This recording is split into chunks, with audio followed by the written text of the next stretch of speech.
Hi, I'm Randy, and I am the developer for Blitz. It's a multiplayer party brawler about spinning and slicing and scoring as a team. Going right into it, this is the main menu. I'm going to go through the how to play tutorial just to showcase the gist of the gameplay. To start out with, your character is in a arena to begin with, which is completely locked. And normally you had a opponent, but going through the tutorial, I'm just going to showcase how combat works. The controls are fairly simple outside of just moving. The other two controls that you have are spinning clockwise, like so, and spinning, I'll spin a little bit more, and then this showcase is just spinning counterclockwise with the other button. And another level of the combat is the longer you hold down the spin button, the stronger your spin becomes, and the further that you'll knock back a character, for example. This is showcased through the color of the trail behind the sword, and like so, you can see that spinning costs stamina. So the higher the spin level, the further you'll knock back your enemy, and there'll be opportunities to knock your opponent into water and into other obstacles as well, and that'll just kind of vary per level. But the actual way to kill your opponent is not to hit their sword, it's to hit their actual person, their body. And then once you actually have completely killed the other team, right now it is just 1v1, so killing the other opponent will instantly get you to be on the offense. And but if it was up to like 3v3, let's say, you have to kill the 3 opposing team members for them to unlock this gate.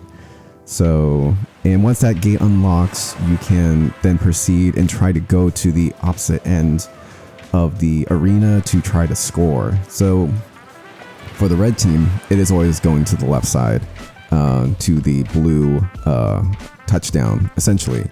That's denoted by different flags along the arena. If you're blue, you're going to be going always to the right.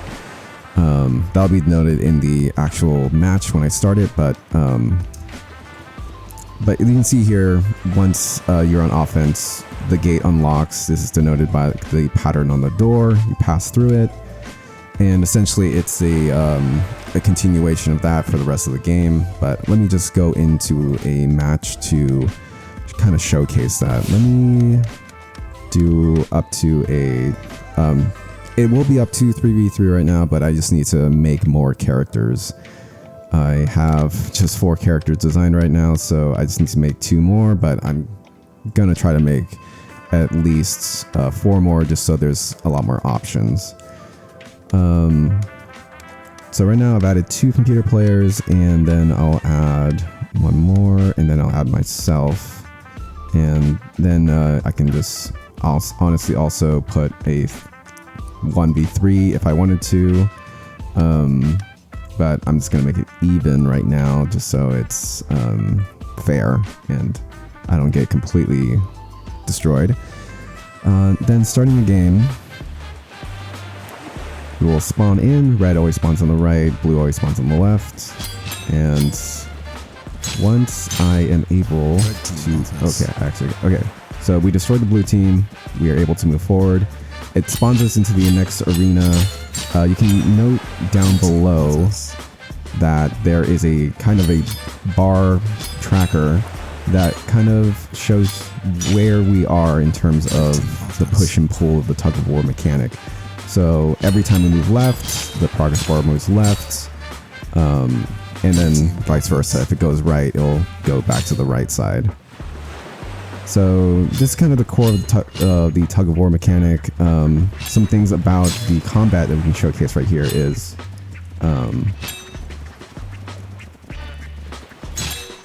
spinning is a way of offensively knocking your opponents off the board, but you move a lot slower, so it is not advantageous to always spin. I just completely killed my opponent, or my teammate right there.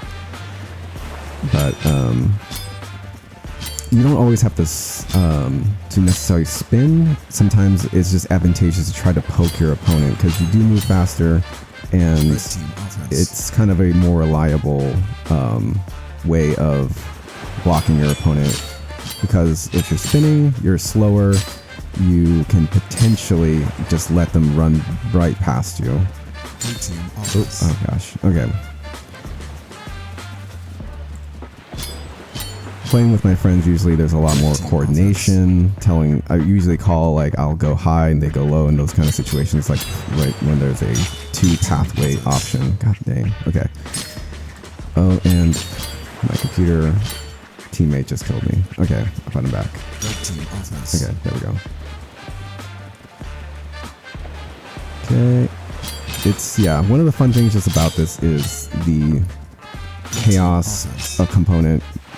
You often do attack your own teammates on accident, either by getting knocked into your other teammate, or you just happen to be not paying attention where your sword is. Okay. Oh my gosh, again.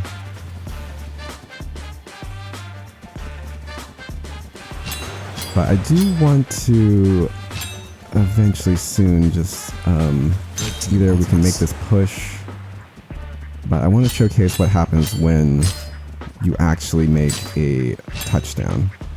If I can actually get to the other side.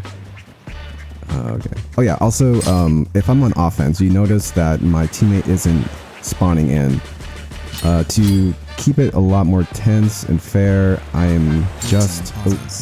Oh, I gotta fix that right there. He's kind of clipping into the edge. But... what the heck was I saying? Okay. Red team offense.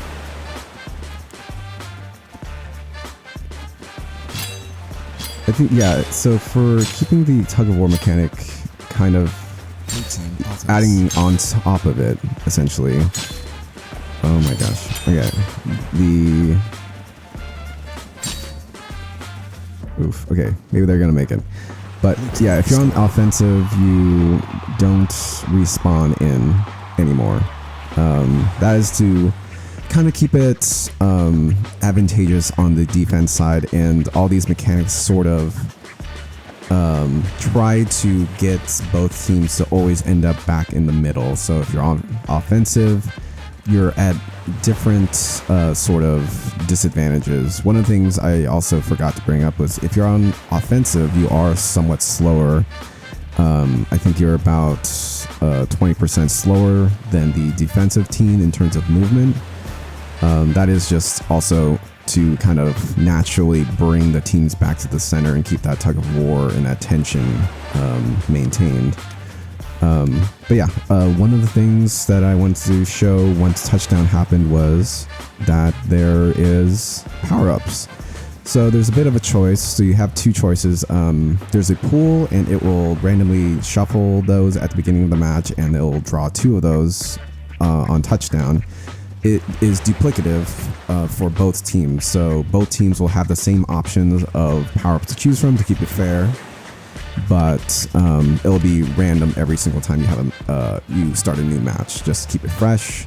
Right now I have 6 different power-ups in there, but I really do want to get that up to a bigger number just so it is more likely to be different every time you play. So right now I have a featherweight, move faster, but also slow down faster, so you're kind of skating on ice, so it's advantageous because you're faster, but also you need to have better control. Stupefy is invert the opponent's spin controls, so instead of the buttons that normally would spin left counterclockwise and clockwise, those would be reversed for your opponent. So there's a mix of buffs for yourself or debuffs for your opponents that are going to be in there. I'll just choose featherweight.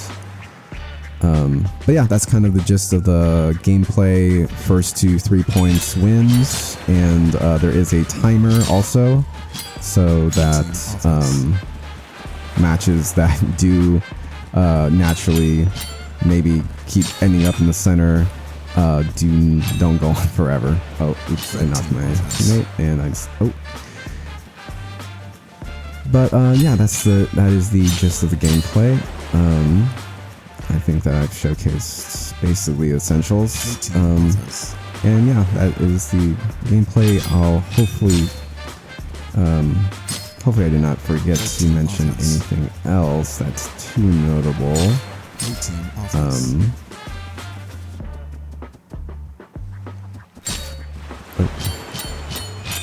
Yeah. Thanks for watching. Yeah, I hope you enjoyed watching the gameplay for Blade Blitz, and yeah, have a good one.